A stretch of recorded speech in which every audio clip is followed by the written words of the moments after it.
Hello, everyone. Welcome back to another amazing episode on the Unleashing Potentials podcast. My name is Bernadette Desir, and I'm your host. Today's special guest is Dean. How are you, Dean? Hey, I'm good, Bernadette. Thanks for having me on your program.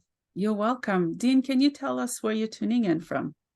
Yeah, so I'm currently living in Fargo, North Dakota, which is located in the United States, kind of in the Midwest, right between Minnesota Mhm. and North Dakota. I have no clue where that is, but I know it's in the state. It's in the We're state about to put somewhere. it in retrospect from where you are. Probably about 3.5 to 4 hours from Canada, from Winnipeg. So Oh, okay. That's not too yeah, bad. yeah, we're kind of right south of there. Oh, okay. Do you have mountain time as well? If you go further west in the state, Oh, we're in Central Standard in the eastern part okay. of the state. Okay, nice. How do I pronounce your last name? I didn't say it, so I McMurray. didn't mess it up. Yep. Yep. McMurray. McMurray. Oh, McMurray. nice. It's easier than I thought. Yeah. Okay, that's good. So Yeah. So, Dean, can you start by telling us who you are and what you do? yeah, so I'm known as a military medium, and that's more of a moniker of, I am a psychic medium and the ability to communicate back and forth with those that are deceased. um and but the moniker the military medium really speaks to the 24 years that I served in the United States Army, Mhm. and obviously the aspect of being a medium and where the two merge, because my whole story, my whole journey in the spiritual aspect, and really, Bernadette, speaking to your program, a lot of my deep healing began when I started my own spiritual journey, Mhm. going back 13 years ago, and when I was exiting from the military. So I kind of merged the two, and Mhm. it was just kind of a no-brainer, so to speak. Mhm. Wow, that's amazing. I'll say thank you for your service. I Oh, understand thank that you. you have roots from Canada as well. And Yes, so we were chatting a little bit, and just yeah. not too long ago was Remembrance Day for Canada, our Veterans Day, and my dad was a Canadian veteran, so dad grew up in Canada. He's no longer with us physically, but dad was an Air Force veteran with the Mhm. Royal Canadian Air Force. So That's awesome. Can you tell us, or me, what is the difference between Veterans Day and Memorial Day? right, so Veterans Day, the way that we observe it is recognizing the men and women that are still currently serving or have served and that are still with us. Mhm. And they're sacrificed. And of course we recognize their families too, but Mhm. it's more specifically for the veterans that are still living, right? And Memorial Day is a specific day that we focus on the men and women that gave the ultimate price, whether in combat or non-combat operations. But it's just that it's in memoriam, or a memorial of those that are no longer with us, that had served Mhm. during peace and in wartime. And a lot of times we tend to bring other people into the fold. I know there's a special date for actual animals, service animals, that died during wartime, but it's more New Zealand. But I like to also include those as well, service animals, but from all branches, so all allied forces, as I like to say. Yeah. Um, so yeah, so kind of encompassing, but that's kind of the difference of the two. Okay. Veterans Day are those that are currently serving or have served that are still with us. Yeah, I love that there are those 2 days to continue to remember and honor those who have fought. I think it's important. Yeah, yeah. Take me back a little bit. What was your childhood like? Did you wake up one day at 7 years old? Mommy and daddy, I want to be in the military. What was it like? Bernadette, it wasn't quite like that, even though I knew from a very early age. I grew up a very, what I would say, a traditional household, Mm. Christian upbringing, go to church every Sunday. Mom and dad were just very, very normal, very blue collar, mid-America family. Mhm. And of course, obviously blended Canadian family as well, spending time in Canada as well. But I would share is that I knew that I had a lot of relatives, not only in the American forces, but also in the Canadian and forces. And it was never expected. I never ever remember having a conversation with my dad or anybody else saying, you when you get of age, you go and enlist. It was never That was never discussed. But patriotism, being something bigger than yourself and all that was encouraged Mhm. and was always there. So the sense of patriotism, whether it was for my country or Canada or whatever, was always there. It was an underlying tone, but it was never expected. And it wasn't until I got to high school age of, my senior year Mhm. that I was really struggling. Like, what am I going to do? I knew that I was going to go into the military. There was no question. Like, my mind had been made up for myself. Mhm. And so it was like, well, what branch of the American Armed Forces am I going to go into? Mhm. And ultimately I decided upon the Army. And Mhm. as they say, that's the way the story goes. That's awesome. How many different branches are there? So right now, well, of course, back when Trump was president, he had the honor of enacting Space Force as our additional, but you have the Army, the Navy, Air Force, Marines, Coast Guard, and Space Force, which makes a seventh branch of the armed forces. So Whoa, that's a yeah. lot. That's so Yeah, cool. it is. It is a lot. It's a lot to understand and what they all do. And Mm. but yeah, so it's all great. And the thing that I love is that we all give each other a hard time. But I know that we're, just like anybody else, like any other team, you're working towards a common goal. And so Mhm. yeah, it's been great to work with my brothers and sisters in cross branches. So Mhm. That's awesome. Are you still in the military? I'm not active military or National Guard anymore. I do volunteer for an auxiliary, the Air Force. And they primarily focus on youth activities, aerospace education, things like that. Oh, So basically I focus on the youth, but it's just associated with the Air Force. There's no military obligation. So okay. And during your time in the military, 24 years, that's a lot. yes, it is.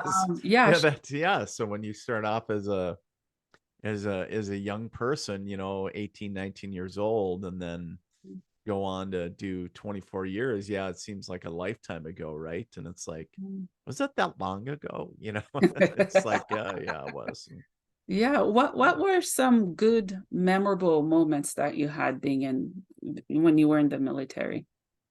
I think some wholesome moments that I remember, that I remember when we were going, I think it was to Bosnia, Mhm. and this would have been in the mid 90s.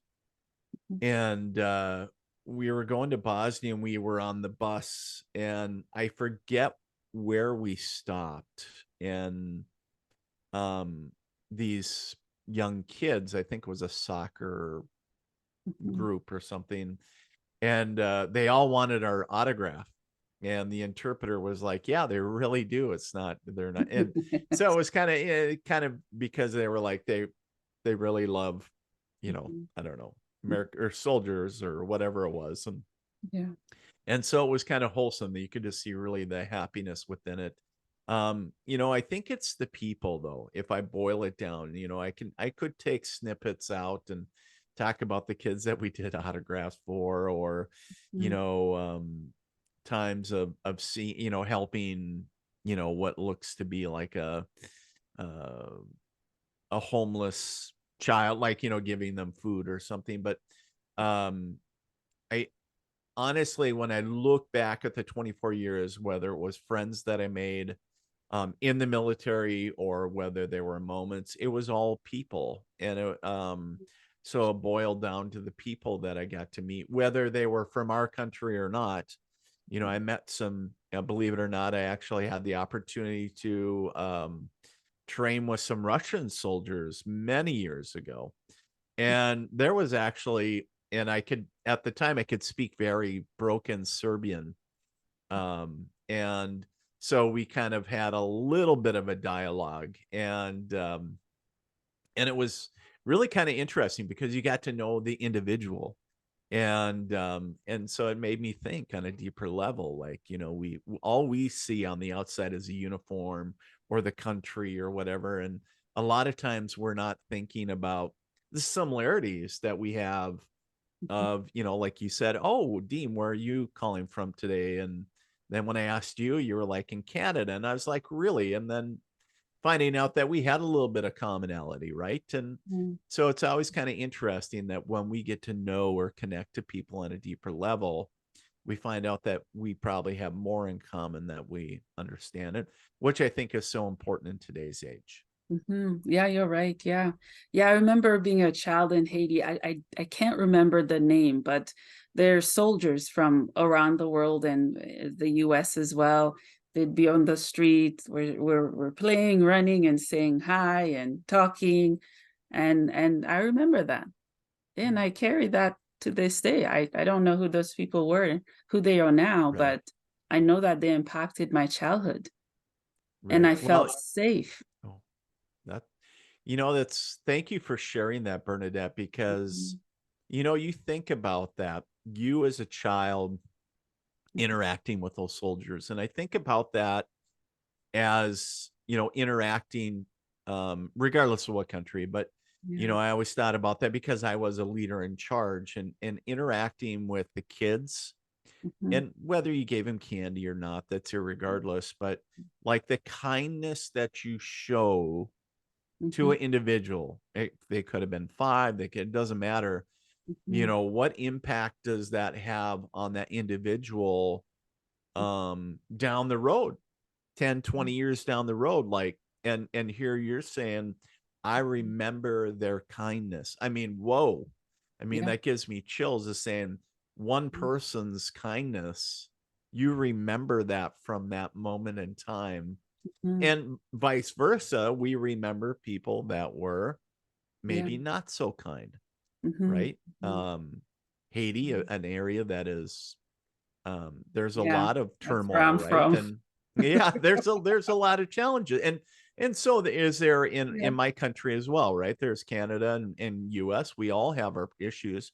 But what I'm saying is that what I get back to is when you made the statement of, when I was a young girl, and Mhm. that act of kindness or being nice, Mhm. and you still remember that as a young Yeah. lady now. And it's like, whoa, that is a powerful statement. That is so awesome. Yeah. Yeah. And, Yeah. so Mhm. I Yeah, I'm think from that's a great reminder for us all. Be kind, yes, it is. Yeah. you know? Yeah, and I'm from a family of police. So Oh, I've always had the compassion and ability to see past the uniform. oh, beautiful. To know that those people go home and they have a family as well. Because I think every year, we in Canada, we try to break dysfunction of how we perceive those with the uniform, Yeah. right? It's not necessarily dysfunction, meaning that fear. Because Mhm. when we see an officer, a military officer, or whoever it may be, we feel afraid because of what they're carrying Right. or the role that they have Right. to play. Right. Yeah. And I know lots of different police organizations are doing that, Yeah. especially with immigrants, Mm, because of what immigrants have seen, right? sure. Yeah, Sure. yeah. And I see that it's different from the police in Haiti and here. They're Yeah. very corrupted in Haiti. And here I feel safe enough to open up and to be able to call if I need help. Whereas there you call, yeah, they can help you, maybe nothing is recorded, none of that. So there's a massive difference, I would say, when it comes to that. Yeah. Well, good. Yeah. How many countries have you been to? Oh, goodness. Let's see. I'm trying to think just off the top of my head. So, 1, 2, 3, 4, 5, maybe shy of a dozen. Mhm. I'm snowballing. I would have to sit and make a list. Yeah. But anybody I think anymore that's in the military for a hot minute, Mhm. you're it's not a I always say it's not a matter of when you know it's just a matter of when you're going. It's not if you go. So anymore it's like, whether it's just to go do training, or it Mhm. could be, on a deployment. Mhm. So, and, but so, yeah, but, and I know there's other people out there, servicemen and women that, I mean, be like, well, you know, less than 12. What are you thinking, Dean? I mean, God, you didn't go anywhere. And it's like sometimes, or people that are in the Navy, they're always gone in other countries. So other people get a lot of other opportunities. Like again, I would have to sit and, a lot of times if you're back and forth between countries that are right next to each other or Mhm. different things. But yeah, over the years, I think it just adds up. So, That's but really I, cool. I feel blessed to be able to get to see and experience other cultures. And I mean, Mhm. some awesome food. I mean, good Lord. I mean, it was like, I still miss the European breads and everything else. I'm like, oh, bring those to America, please. Yeah, for me, when it comes to culture shock, I feel blessed. It's like a curse and a blessing at the same time. Here I am, from Haiti. We Yeah. don't get snow there, but in here we have four And you're in seasons. Canada. Yeah. I still struggle with it, and I will continue to struggle with those full season, especially winter. Well, I can tell you this, Bernadette, born and raised northern Minnesota, right? Mhm, And then, did time in Alaska, I went to like a lot of Arctic locations and those kind of things. And, living in North Dakota. I mean, so growing up, always being in wintry areas, mhm, and even for some of my military duty locations were in snowy locations. mhm. And but what I'm trying to get at is I think it's the older that I get, maybe, is I'm just like, I think Yeah. I'm ready for warmer weather, maybe like Mm. the Carolinas or, Georgia, something Yeah. like that, a little bit warmer weather. And but I love it. I do. And I guess the positive things, it kills all the mosquitoes, and It does. you can make snowmen and hot chocolate taste better. So my thought is always try to focus on the positive.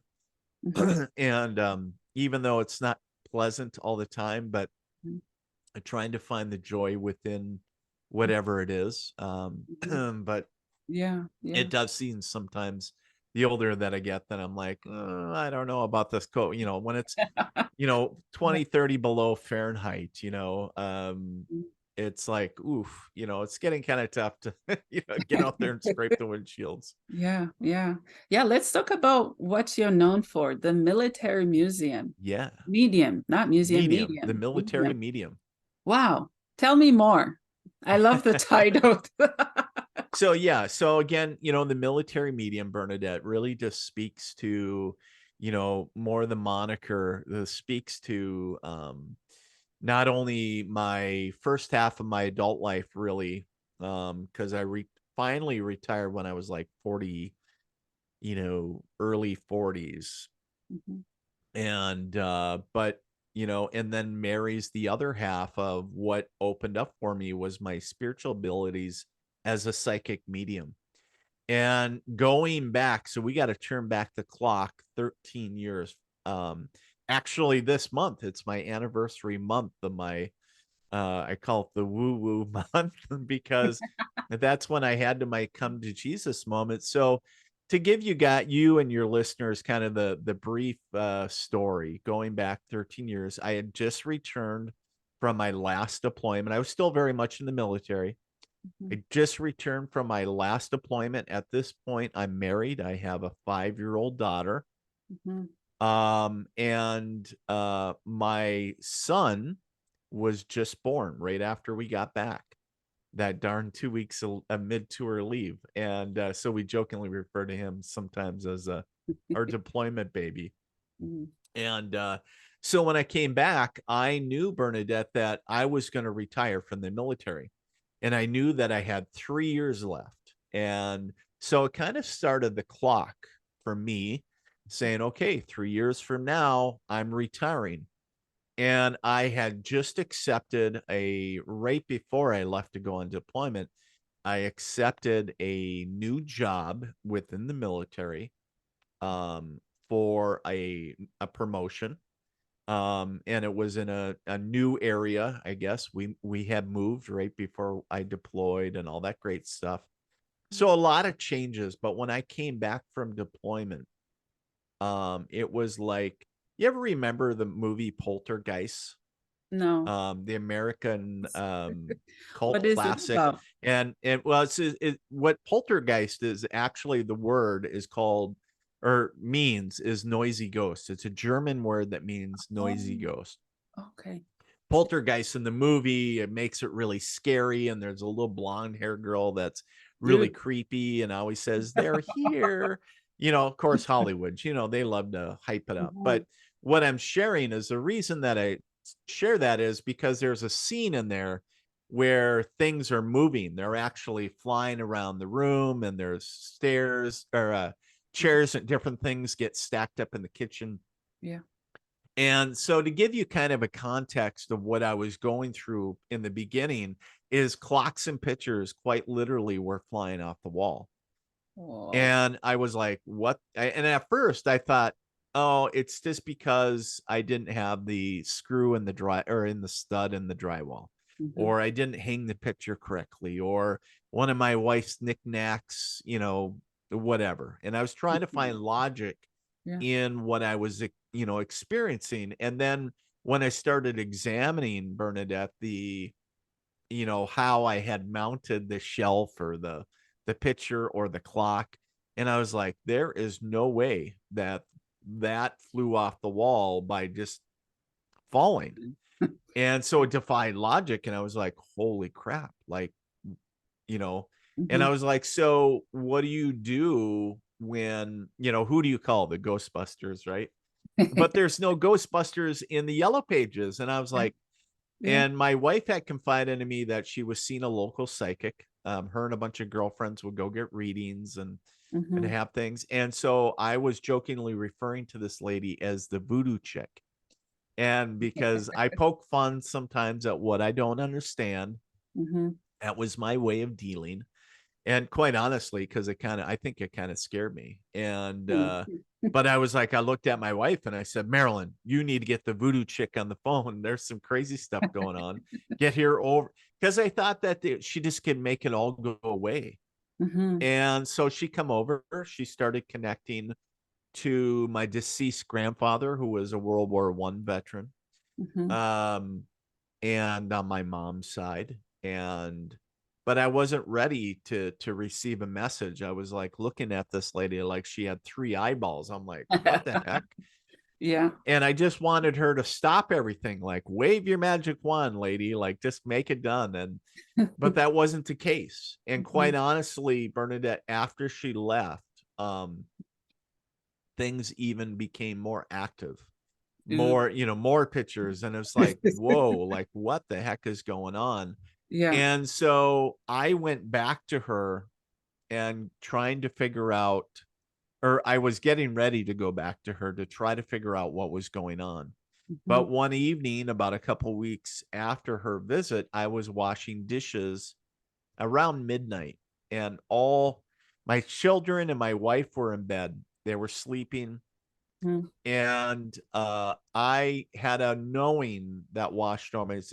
It's actually called claircognizance. It's a Mhm. psychic ability. Mhm. And it's when you know in your bones something that you have no logical way of discerning how you know, but you just know without a doubt, your Mhm. gut is telling you, and that is called claircognizance. It's also connected to your intuition. Mhm. But I knew that my grandmother was standing behind me, and my grandma passed in the 80s. Mhm. And I was like, okay, so how do I know it's grandma? Yeah. And so I start talking to myself out loud, Mhm. and I'm like, I don't know, but grandma isn't here to hurt us. And I'm thinking, oh my God, I'm talking to myself. I'm gonna go crazy. I'm gonna go bonkers. And I was like, you know what? This is all BS. I need to go to bed. I'm probably just way overtired. Mhm. So I went to bed that night, Bernadette, knowing that my grandmother was there, laying in bed with my eyes closed, but I was very much awake. Mhm. And my mind started wondering, like, well, if grandma is here, like, hey grandma, how you doing? I love you, miss you, normal stuff. And most people that love people, like, hey, if she's really here, can we talk to her? Like, you have questions. Yeah. And then my ego pops up over here. The ego is my drunk friend, because drunk friends always have the best ideas, but they're just bad. and so my ego says, you know what, Dean, this is all BS. If she was really here, she would prove it. And Mhm. as soon as that thought left my head, Bernadette, the room turned absolutely frigid, like you walked out of your house in the middle of February. And it's just like, oh my God, like what the heck is going on? Because I could just feel it. It was immediate. Mhm. And then again, my ego goes, you know what? It's probably off peak power. The wife might have a fan on. And I Mhm. was trying to put logic to something that I couldn't explain. It was very normal. Mhm. And so my ego said, if she's really here, she would touch me. And she wasn't there to disappoint that evening, because it was a gentle yet firm pressure that went from the top of my head all the way to the bottom of my feet. And quite honestly, Bernadette, it was like somebody was laying on top of me.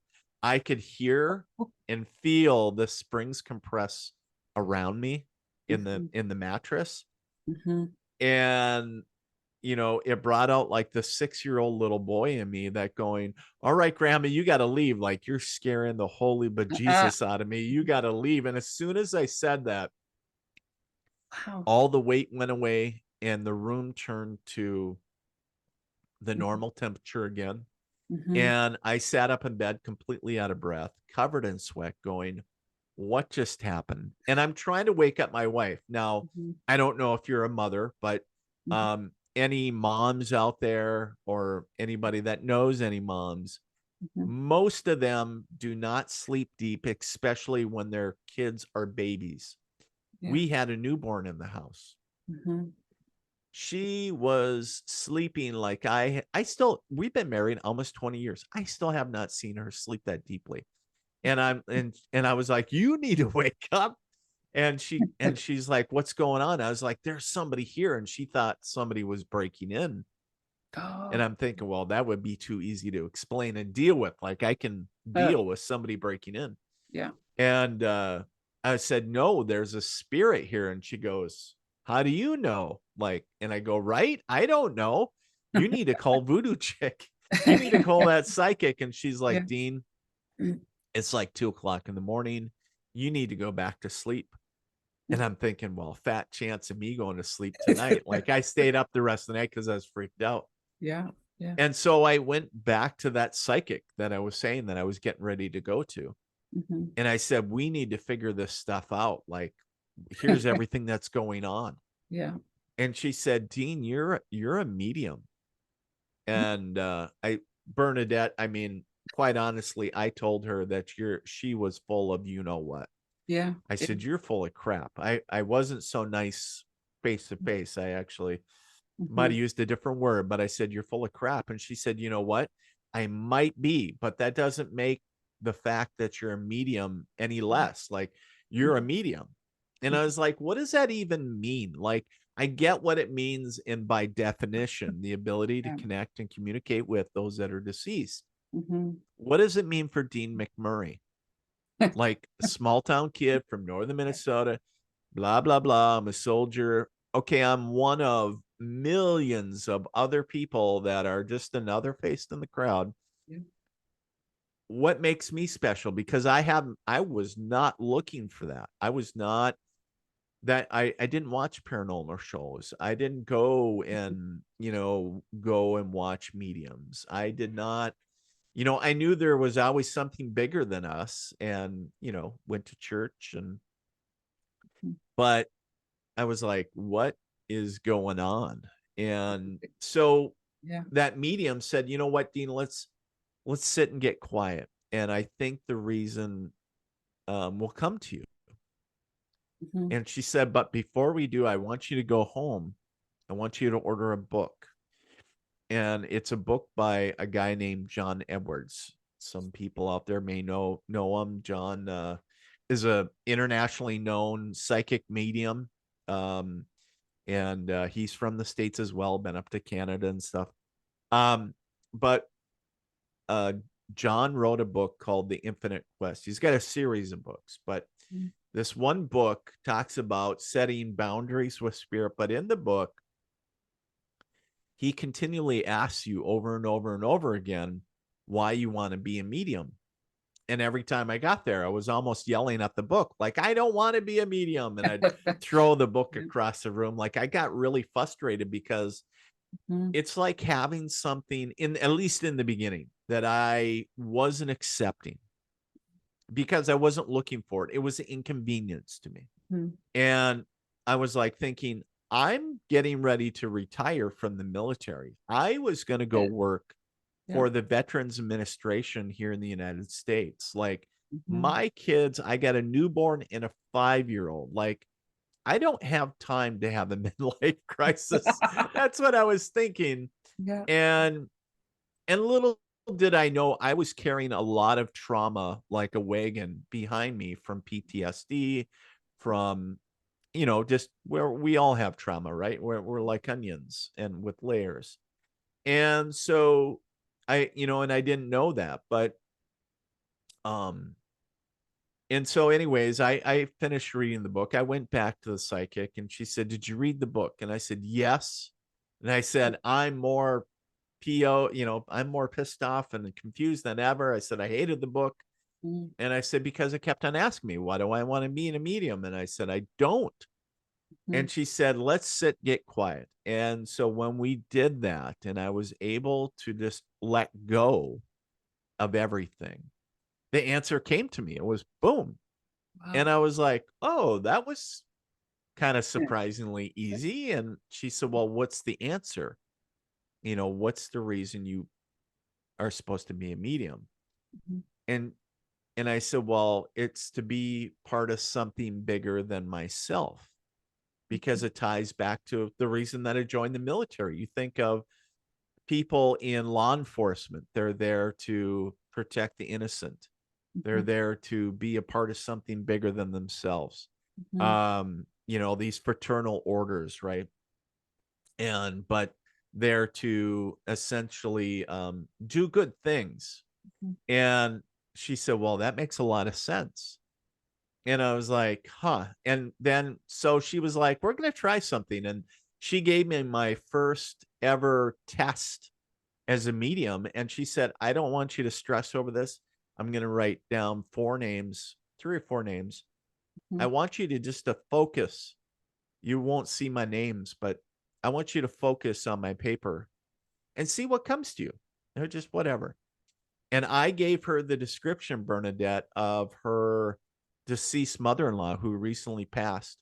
Mm-hmm. And her mother-in-law showed me these like steel tanks, looked like a big long oblong sink. But they were welded. And at the end of it, she said, my mother-in-law and their family every year harvest maple syrup. And they actually have a business. And their business just recently purchased what they call vats, new vats. And they look like exactly what you described, and they're sitting in Wow. their shop. And Yeah. I said, well, I could see the welds. Like I could see every weld. I could tell you almost dimensions. Like it was like Mm, I was there. Like she was showing it to me in detail. And and she said the description that you gave me of her, that's her. That was exactly the way that, you know, mm, and I said, huh, well, that's kind of crazy. And she said, so what I would suggest is that you take a course in mediumship. You learn how to connect on a deeper level, and all the ins and outs of mm, mediumship. And so that's what I did. And she said, I recommend one guy. She said, I know that this guy does mediumship. He's really good at it. Check him out, see what you think. mhm, And just before I started that course, I took a course in dowsing. If anybody knows what dowsing is, it's also known as water witching. And I so happen, since I'm in my office, this is one of the brass L rods. Now, a lot of people, farmers or other people, you might see them with a willow stick mhm, to look for water when they dig wells out in the country. mhm, Um, the way that I learned is to find lost objects and also shift energy within homes or businesses. mhm, Um, and I mean, it's metamorphosized over the years, but so I learned that modality before I learned mediumship. But once I stepped into mediumship, it just kind of opened things up, and also dowsing. And so one door opened, and you walk through and you learn something else. And so over the course of the 3 years, this is all going on. So I'm quite literally, Bernadette, mhm. Dean the soldier by day and Dean the medium by night. So it sounds kind of like a comic book, because and oh, by the way, if anybody's out there that wants to make a series, just hit me up. But Mhm. but the thing that I would share is that here I'm like, am I got to pinch myself, because I'm like, am I really doing this? Mm, Excuse me. And mhm, am I? And because I started with giving readings to friends and family, and quite literally, it was in our basement in the home that we lived at the time, mhm, and in our kitchen, in our living room, like so. And then next thing you know, my phone starts ringing and going, hey, you don't know me, but I'm a friend of so and so's, and Yeah. I hear that you're doing readings. Can I get one scheduled? And I wasn't charging for anything, because I was just learning. Like I didn't. Mhm, And so the more that I got of those, I went out and purchased one of my very first appointment books. And so that way, then, you know, again, I was sharing that I had my daughter was 5 years old at the time. mhm, And so you got to put in all the dance recitals and all the, the family stuff, and work stuff. And then all the moments around that, then I could work in, like, well, I can do a reading for you on mhm, Saturday at 7 p.m. or whatever it was. And so I started doing that, and word of mouth started spreading, and it was like, so it was kind of a natural progression. And by the time I ended up retiring or leaving the military, um, it was, it, it was a natural progression. And I started as a legitimate business of, didn't even pursue the Veterans Administration. mhm, And so now, where I get the opportunity and honor to not only work with veterans, but their families, and then of course everybody in between. Because somebody asked me the other day, "Hey Dean, do you only work with military?" No, I work with everybody. Like, but I just use it's the title that I use, because it's merging the two halves to mhm, make a whole, my military and the mediumship side. mhm, So in a long, I guess, drawn out story, that's kind of the way that um, I come to be, I suppose, as a medium. And in that journey up until, I mean, continually have I learned other things other than mediumship, healing modalities and different things. And I do a lot of other things as well. But what I would share is in that there was a lot of healing for me, because I had to not only accept that I was a medium, which was a huge shock, but to myself, Yeah. Yeah. but also I had to, the traumas that I had, Mhm. Mhm. and to heal those and be okay saying, you know, it doesn't mean that I'm broken. It just means that this happened, and Mhm. that it doesn't have to define me. It's, Mhm. it's just like, and labels, I hate labels, because it's Mhm. like, ooh, it puts us in a dangerous box. Ooh, Mhm. somebody has Mhm. PTSD, or somebody is a medium, or somebody is this. It's like, you are a person first and foremost. Those things just happen to you, or you happen to provide those services, but it doesn't define you as an individual. Just because if you would have asked me then, Bernadette, too, how I identified as myself, I would have told you first and foremost that I was a soldier, Mhm. then a dad, husband, you know, and then son, all that. And so labels are a tricky thing. Mhm. And it's hard because they put us in these boxes, but unfortunately sometimes we got to wear them if we're being in the public eye, or providing a service or Yeah. product, so we can, people kind of understand what it is we do. Yeah. Yeah. But anyways, kind of digressing there, but anyways, that's kind of how everything kind of progressed for me. So if that Wow. makes sense.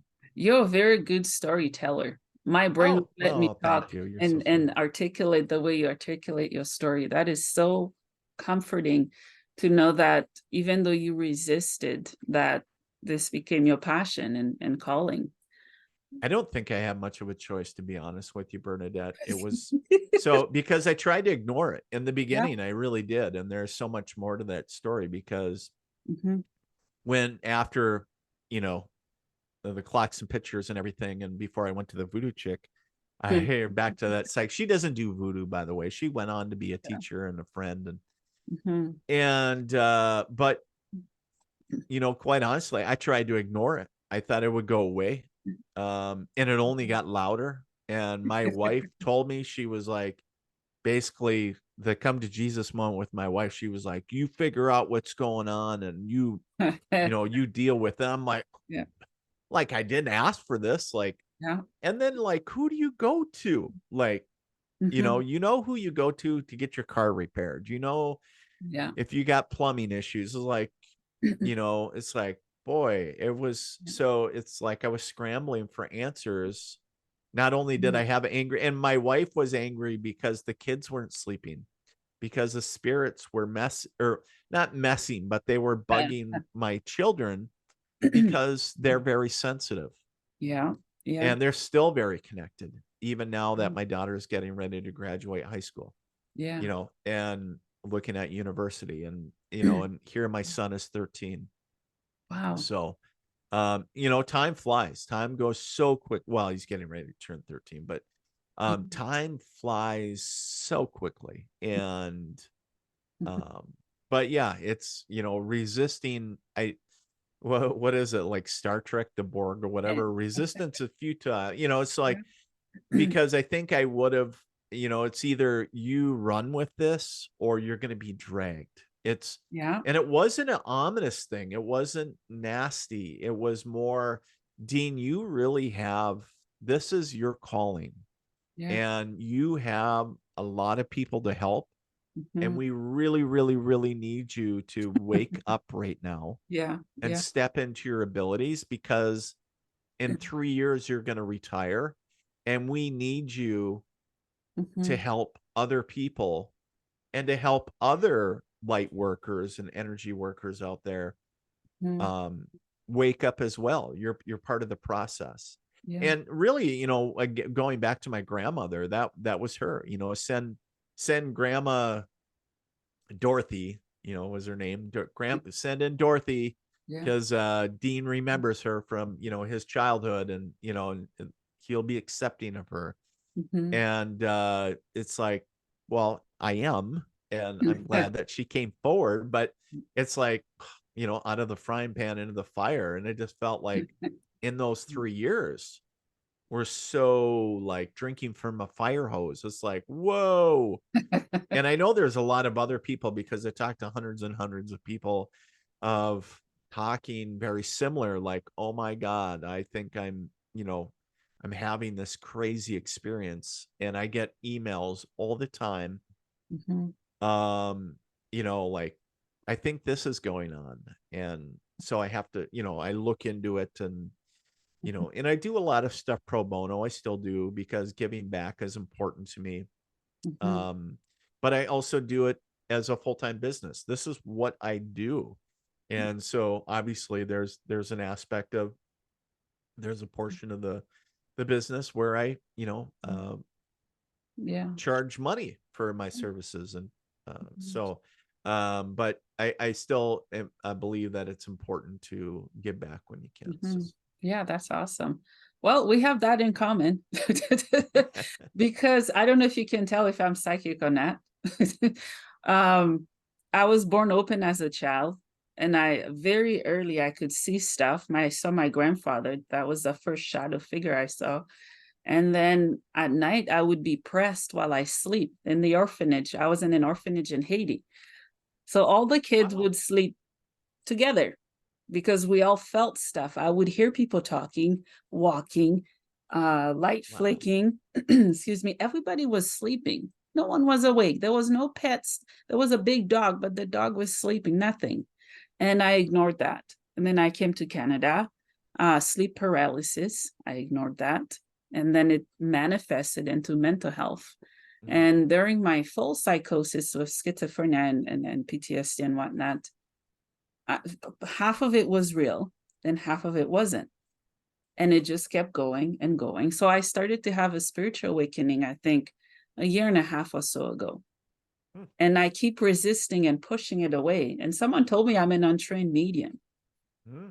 And I'm And like, that could be. I was picking up on something. It's funny that and thank you for sharing that. yeah.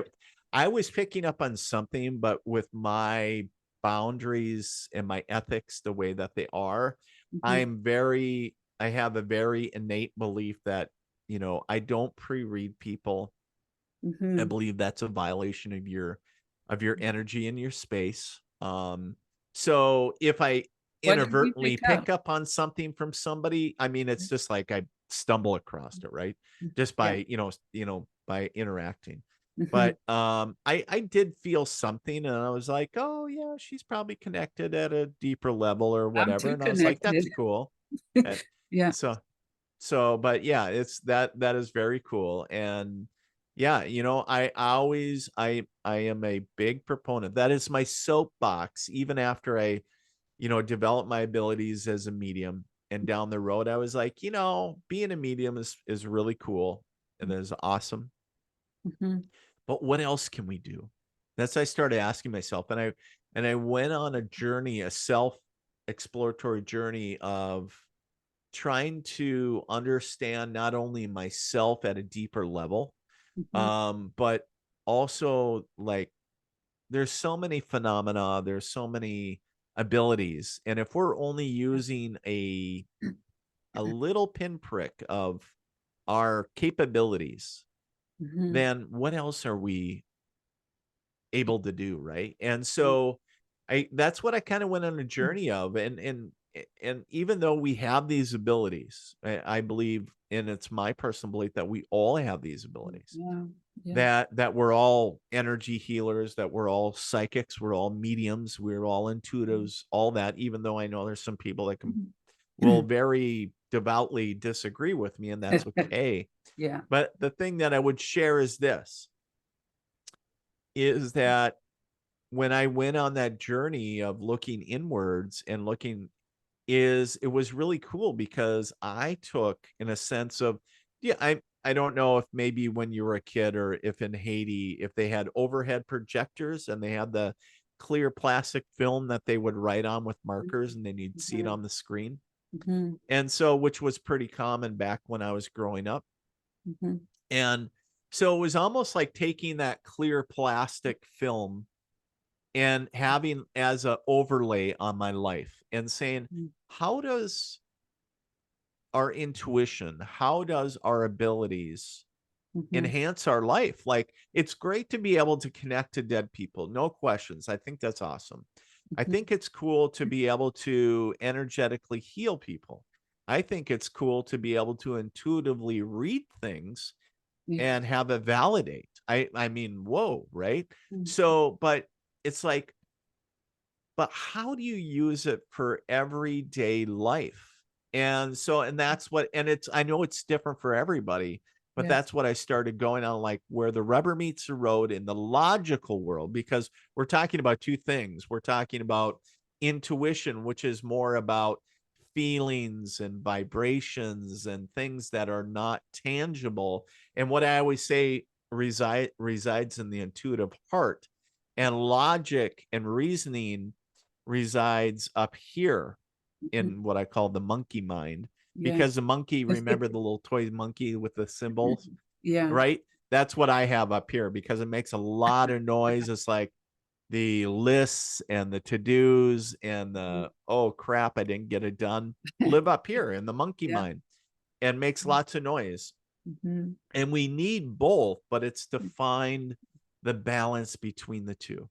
And it's like, can I take my intuitive self or my abilities Mhm. and overlay that in my logical world of, say, somebody works in a corporate job?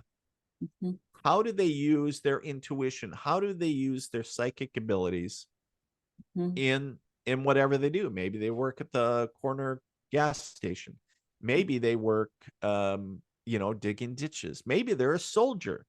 Mhm. Maybe they're a police officer. I Yeah. don't care what you do. But the thing that I would share is, if you're tapping into your abilities, whatever that is, Mhm. you can leverage,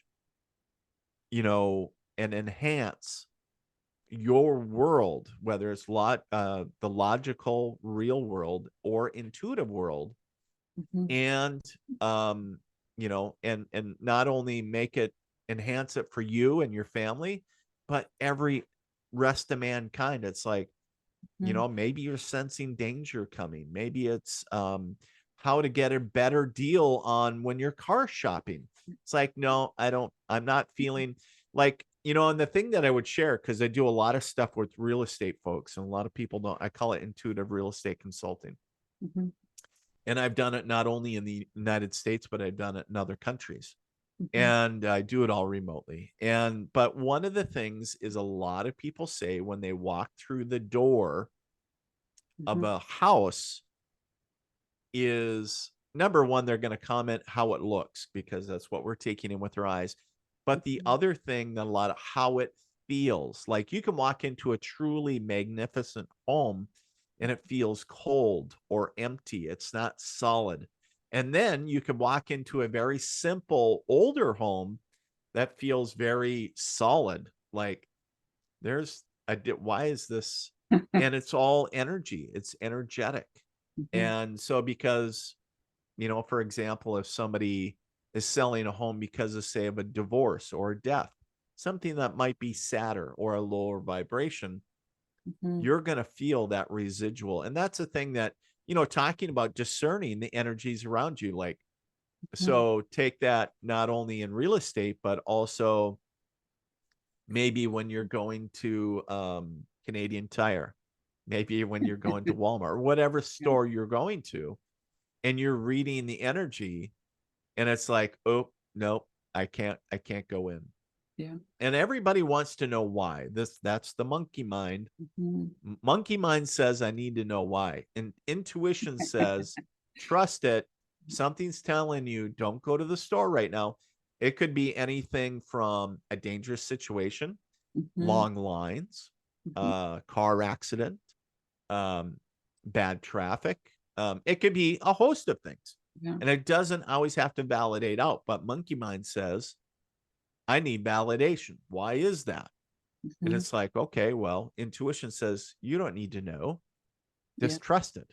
And Mhm. so, again, I would say, is trusting your intuition. If something tells you in your gut, um, like, I don't think I need to be, you know, um, or if you feel the urgency with something, trust it. Or your friend pops in your head and you haven't talked to them in months, Mhm. or somebody says, call your mother, or or a Yeah. certain person pops in your mind as well. And like, hey, maybe I'll just shoot him a message on social media, and I have done that. I texted them, I messaged whatever, and saying, "Hey, I trust that this is Spirit's way of wanting me to reach out and say hi.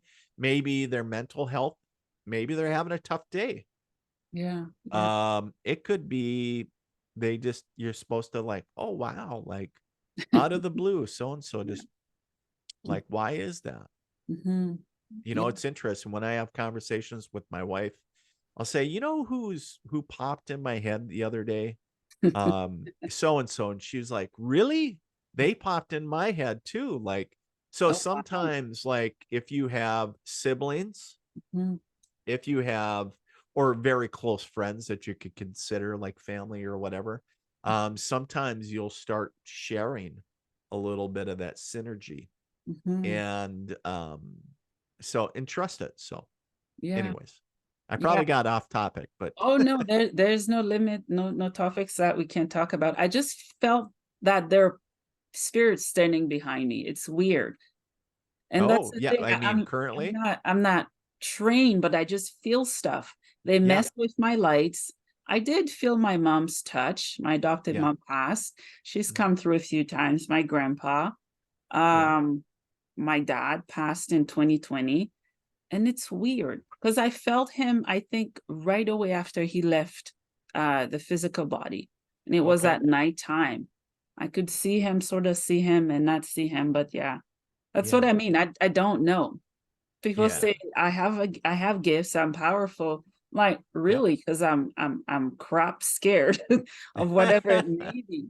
I feel them all the time. Halloween was a Good. nightmare for me.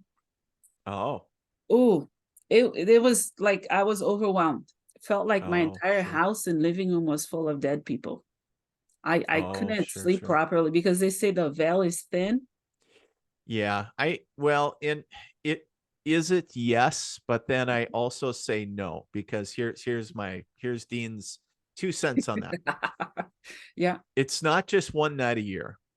I Mm, mean, we have dead people around us all the time. We have angels, we have other divine yeah. beings Yeah. around us all the time. Mm, So to say the veil is only thin one time a year, mhm. that would be incorrect to say. Yeah. Now, Yeah. does it happen during Halloween?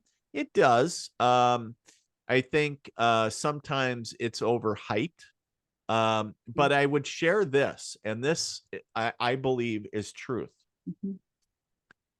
If we think about something and we believe it is so, Mm, then it starts creating a reality within our being, mm, right? So, for mm. example, you talked about um, when you came to Canada that you were dealing with schizophrenia Mhm. and like Yeah. anxiety and other things, right?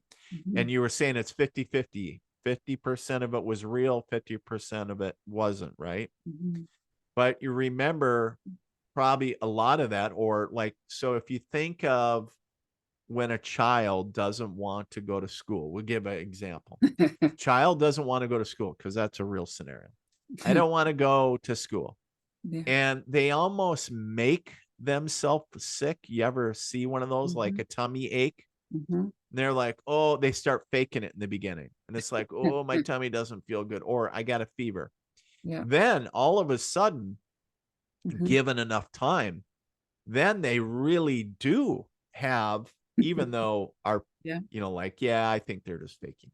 But then they really do end up either spiking a temp or getting a tummy ache, because the mind first starts they eventually get themselves to believe Mhm. that I really do have a tummy ache, Mhm. which started as a lie, Yeah. but now is reality, because their body says, oh crap, we're supposed to have a tummy ache. Okay, let's manifest that. Like, we can make the tummy ache.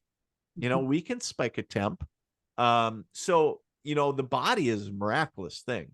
And so but the crazy thing is, Mhm. anytime that we give into fear, anytime like we talk about, like, so we'll take Halloween, for example, because it's surrounded by fear stuff, because Yeah, people love to be scared. I It don't. gets the endorphins. Oh, some people do, and they make a lot of Yeah, money off of it, right? yeah, yeah. TV shows, movies, haunted hayrides, all that kind of stuff. Mhm, So, because I mean, fear sells, and it's also a great controlling mechanism. mhm, But the thing that I would share is this, is that if we feed into fear enough, it will start creating a reality for us. mhm, For example, a lot of paranormal programs and different things, every other uh, thing that they encounter, oh, it's a demon, it's a demon. They throw the word demon out, right? yeah. And so I really stay away from those labels because, number one, it incites fear. They're like, oh my God. Mhm, And because it conjures up a lot of images for a lot of people, a lot of different varying beliefs and different things. mhm, But if I take away the word demon and just say negative energy, it gives an mhm, umbrella term that it is not positive, but it's still negative. mhm. Did I deny that there's maybe a quote unquote demon somewhere? No, I didn't say that. But what I did say, it's still negative. Mhm, And so I'm taking away the power from something that's nasty, mhm, and I'm controlling it because I realize that I'm all powerful. So mhm, when I give my power or my give into fear at any level, not saying that I don't get scared. I mean, I could be scared for my kids or whatever, but if I live in that reality, if I live in fear, mhm. then it's going to start creating a reality. And then you will start experiencing things that are not positive in nature. Mhm. And so it's kind of a crazy, like, we will see things show up physically, Yeah. and or hear things or see, or, and I'm not saying that all paranormal things are fear based, I'm not, but Mm, what I am saying is there's a lot of it. And so we got to be careful in that aspect. But when we know that we are, like you shared, Bernadette, that you knew that you know that you're powerful, and that we all are, and if we're not giving that away to anybody or anything, mhm, and saying, you know what, I know that I'm protected, I know that I'm, mhm. I think that we can go forward with confidence, even when you were saying in Halloween, when you're like, oh my God, my house was busy, and I'm not talking for Yeah, trick-or-treaters, it was like lots of spirits. yeah. That happens. That, Mm, you know, um, sometimes that's a boundary issue, sometimes that's other things, but that stuff happens. mhm, mhm. And so, but I would share is that I just really felt guided to share that aspect of Yeah. people get wrapped up in the fear piece Mhm, of that, mhm. and not to go there. And when people reach out to me, typically they're so far into fear that I'm like, oh, now I'm dealing Uh, with, like, you know, trying to Yeah. get them to stop, like, because, you know, anything that I'm doing, it's counteracting, like, stop, like, Yeah. being freaking out, like, Yeah. Yeah. and I'm it's happy. hard. It's like, Yeah. well, easy for you to say, Dean, you Yeah. know, like, Yeah. I'm happy you talked about that because that's one thing that's been holding me back. mhm, I mean, it's not as strong, but mhm. I grew up in Haiti with different religions. Yes. And then way before I was schizophrenic, I was seeing crap. Yep. Right? Right. So Nobody there to explain it. yeah, Yeah. yeah, here I have a mentor, she's a medium and friend. Oh, Here I am, great. I'm like, when she's explaining stuff, I'm looking at her like she has 7 heads, and it's not because I don't believe or respect what she does. I'm trying to detach from the way I was molded culturally, Yeah. if that makes Well, sense. Yeah, Yeah. Haiti, well, and it's interesting, you almost have to, and everybody's different, so, like, when I teach students, I actually have a very thorough vetting process. Mm-hmm. And one of the things that you talk about being from Haiti, Mm-hmm. because Haiti has a very spiritual, diverse culture. Yeah. Not only very deeply into Christianity, but more Mm-hmm. so on the other aspect, right? So a Yeah. lot of different divinities. Yeah. So when we talk about, we use the word voodoo, but it's, other names. Mm-hmm. But there's a lot of other beliefs that are like go back Mm-hmm. many, many years. So you almost have to understand a little bit of the culture of where each individual is from. Mm-hmm. And understandably, that when you were at such a young age, Mm-hmm. and then nobody there to explain what you're like, oh No. my God, when the night comes, like that's when everything happens. Like, oh my God, I don't want to go to sleep. And I mean, understandably so. Like, Yeah. who the hell wants to go to sleep when every time it's all No. freaky? Like, Like, nobody. yeah. I Yeah. wouldn't. Yeah. Like, knowing what I know now, I'm fine. But I mean, you know what I'm saying? Yeah. It's like, yeah, I would be freaked the hell out. Like, Yeah. Yeah. yeah, for sure. And Yeah. that's what I do not only when I have students, I do a thorough vetting to make sure that not only I'm a good fit for them, but they are a good fit for me.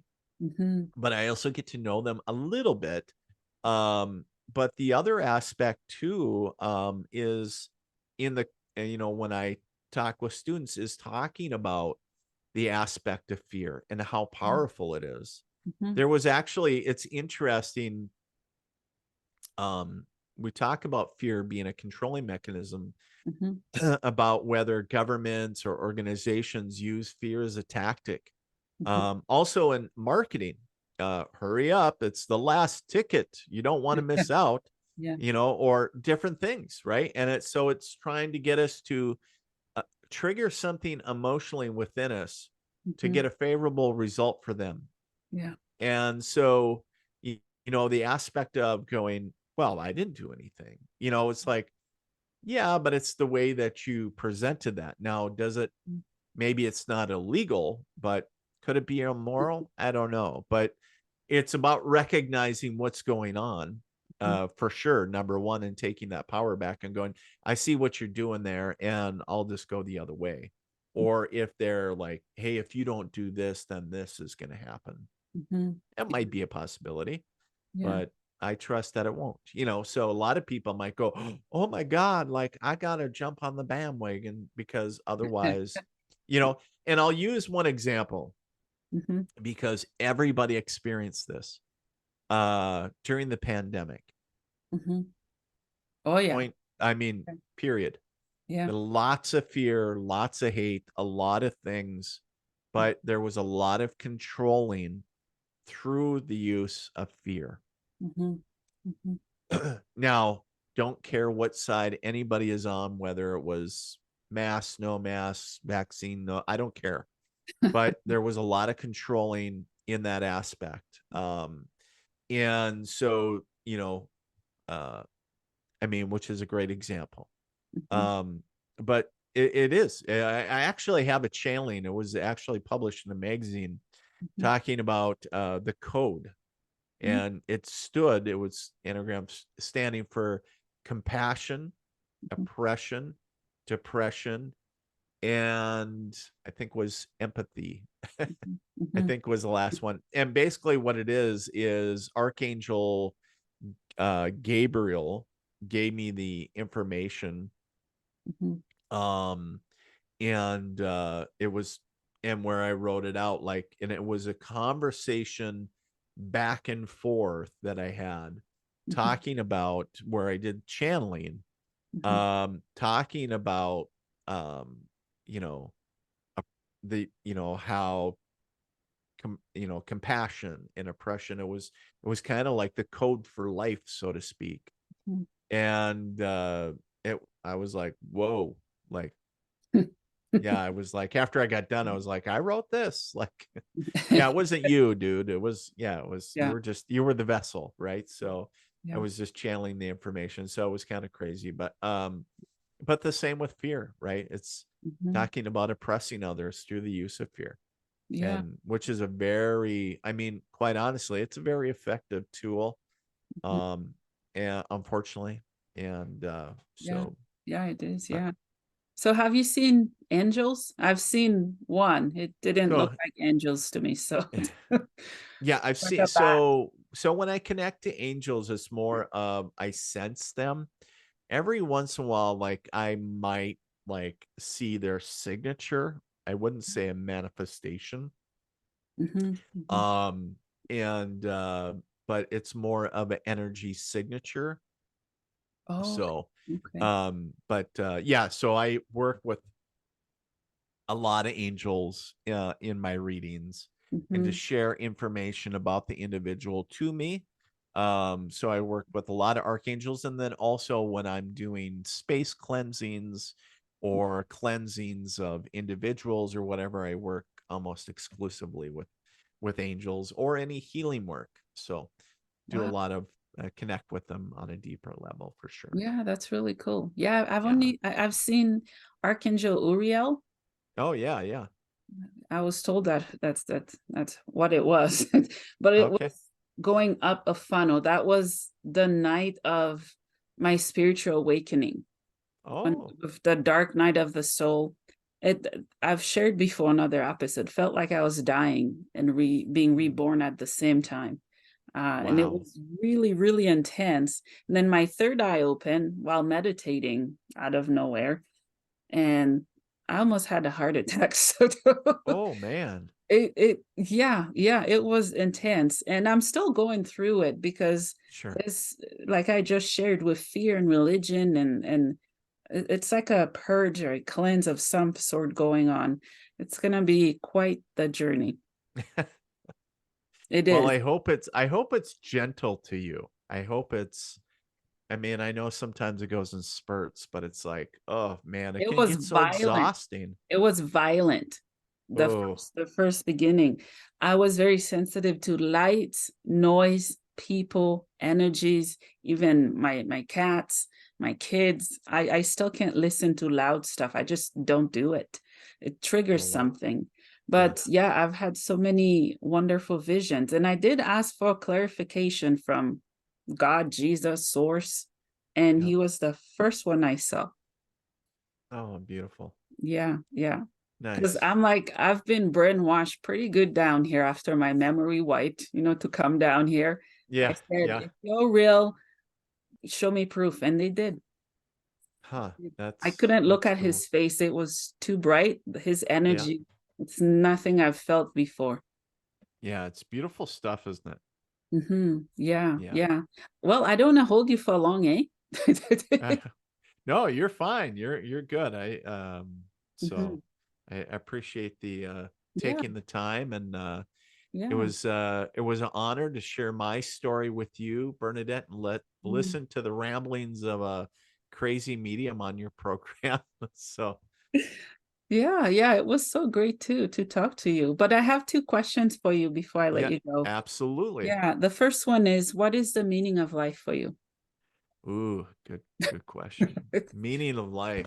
Boy, thinks makes me think of like a scene on a Lion King, right? Circle of life, I guess, not the meaning of life. Yeah, yeah. Um, so the meaning of life. I would I guess for me, it's like living life to its fullest and pursuing the aspect of not only feeling loved or, that unconditional, but also like reciprocating that at Mhm, a deeper level, like at a soul level, right? mhm, So, and then allowing my soul to accomplish like all the learning events that I've elected to learn mhm, mhm. in this lifetime. So Yeah, that's awesome. Last question. Where can my yeah, listeners find you, support your work, and work with you? yeah, absolutely. So if they want to check me out on the web, they can do so at themilitarymedium.com or deanmcmurray.com. Takes you to the same place.